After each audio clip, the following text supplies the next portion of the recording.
सही अस्सलाम वालेकुम। वालेकुम सलाम व रहमतुल्लाहि व बरकातुहू। भाई साहब, ये आपने जो हाथ में उठाए पंखी, इसका नाम क्या है? ये परिंदा है, इसका नाम है तितर।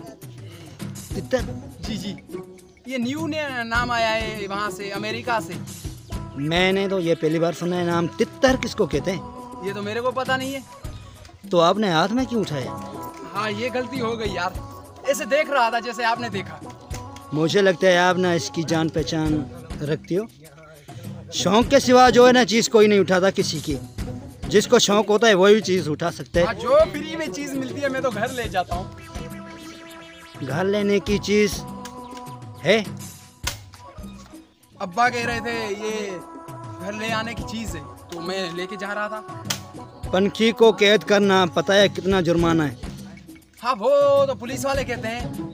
पुलिस में खुद मैं भी पुलिस वाला हूँ। आप पुलिस वाले हो? सर हाँ, मैं हाँ। ऐसी बात नहीं है, पंखी को कैद करना नहीं, मैं तो इसको समझा रहा हूँ कि परिंदे को उड़ा दो यार, ये समझ ही नहीं रहा। भाई साहब ऐसा कर, मुझे ये आज़ाद करके दिखा दे पखी।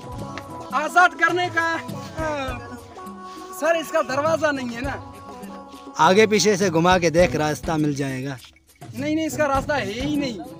ये जो है ना ये अलग है, ये कयामत की 19वीं तारीख को आजाद होगा। भैया मुझे ये पता ना कि ये जब इसको कैद किया गया था, क्या ऊपर से किया गया था कैद? ये रास्ता मुझे तो पता लाजमी। नहीं, मैं इससे पूछता